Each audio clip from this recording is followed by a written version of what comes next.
Здравствуйте! В эфире полезные советы с Ботагос Марабаевой на корпоративном телеканале АО «Кэстрансойл». В нашей программе вы узнаете, как легко поддержать здоровый образ жизни при высоких профессиональных нагрузках. Снять напряжение в теле и оставаться всегда в тонусе помогут простые упражнения йогой. Эта древняя практика состоит из дыхательных техник, медитаций и асан или упражнений, развивая человека через ум, эмоции и тело.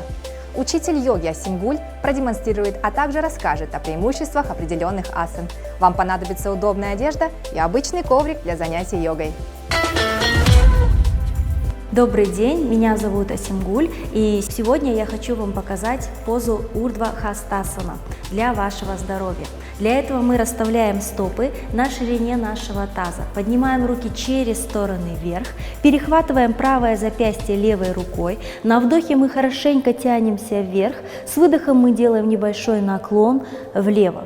Затем возвращаемся в исходное положение, снова на вдохе перехватываем уже левое запястье и на выдохе хорошенько делаем наклон вправо. И так несколько раз. Вдох, перехватили правое запястье, выдох, наклон влево.